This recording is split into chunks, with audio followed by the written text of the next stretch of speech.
ಹೇಳಿ. 5600 ವರ್ಷ ಆಗ್ತಾ ಇದೆ ದೇವಸ್ಥಾನಕ್ಕೆ.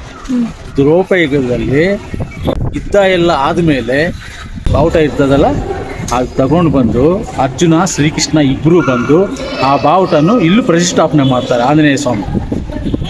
ಮಹಾಭಾರತದ ಕಾಲದಿಂದಲೂ ಇರುವಂತಹ ಈ ಒಂದು ದೇವಸ್ಥಾನ ಎಲ್ಲಿದೆ ಮತ್ತು ಈ ಒಂದು ದೇವಸ್ಥಾನದ ವಿಶೇಷತೆ ಏನು ಅಂತ ಇಲ್ಲಿರುವಂತಹ ಪ್ರವಾಸ ಮಿತ್ರರನ್ನ ಕೇಳಿ ತಿಳ್ಕೊಳ್ಳೋಣ ಬನ್ನಿ.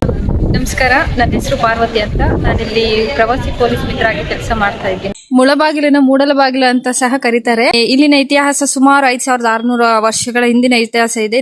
ಇದನ್ನು ಸುಮಾರು 5-6 ಹೆಸರುಗಳಲ್ಲಿ ಕರೀತಾರೆ. ಮೂಡಲಬಾಗಿಲು, ಮುಳಬಾಗಿಲು, ಕಥಚಂಡಲಿವನ, ಶತಕವಾಟಪುರಿ ಅಂತ ಹಲವಾರು ರೀತಿಯ ಹೆಸರುಗಳಲ್ಲಿ ಕರೀತಾ ಇದ್ದಾರೆ. ಇಲ್ಲಿ ಏನಂದ್ರೆ ತಿರುಪತಿಗೆ ಹೋಗಕ್ಕೂ ಮುಂಚೆ ಈ ದೇವಸ್ಥಾನಕ್ಕೆ ಬಂದು ಹಲವಾರು ಭಕ್ತರು ಇಲ್ಲಿ ಬಂದು ದರ್ಶನ ಮಾಡ್ಕೊಂಡು ಮತ್ತೆ ನಂತರ ತಿರುಪತಿಗೆ ಯಾತ್ರೆಯನ್ನು ಪ್ರಾರಂಭಿಸ್ತಾರೆ. ಯಾಕೆ ಅಂದ್ರೆ ಇಲ್ಲಿ ಬರುವಂತ ಭಕ್ತಾದಿಗಳಿಗೆ ಅಲ್ಲಿ ಹೋಗುವ ತನಕ ಯಾವುದೇ ರೀತಿಯಾದ ಅಡಚಣೆಗಳು, ಅಡ್ಡಿ ಆತಂಕಗಳು, ಯಾವುದೇ ರೀತಿಯ ಅಭಯಗಳು ಯಾವುದು ಇರುವುದಿಲ್ಲ, ತೊಂದರೆಗಳಾಗುವುದಿಲ್ಲ ಅನ್ನುವ ನಂಬಿಕೆಯಿಂದ ಇಲ್ಲಿ ಬಂದು ಅಲ್ಲಿ ಹೋಗ್ತಾರೆ. ಇಲ್ಲಿನ ವಿಶೇಷತೆ ಏನು ಅಂತ, ತಾಳೆಗರಿ ಅಂತ, ಅದನ್ನ ಕೇದಿಗೆ ಹೂ ಅಂತ ಕರೀತಾರೆ. ತೆಲುಗಲ್ಲಿ ಮೊಗಿಲಿ ರೇಖು ಅಂತ ಕರೀತಾರೆ. ಆ ಹೂ ಇದ್ರೇನೆ ಆಂಜನೇಯ ಸ್ವಾಮಿಗೆ ಇಲ್ಲಿ ಪೂಜೆ ಆಗ್ತಕ್ಕಂಥದ್ದು. ವರ್ಷದ 365 ದಿನಾನು ಆ ಹೂವು ಈ ಸ್ಥಳದಲ್ಲಿ ಸಿಗುತ್ತೆ.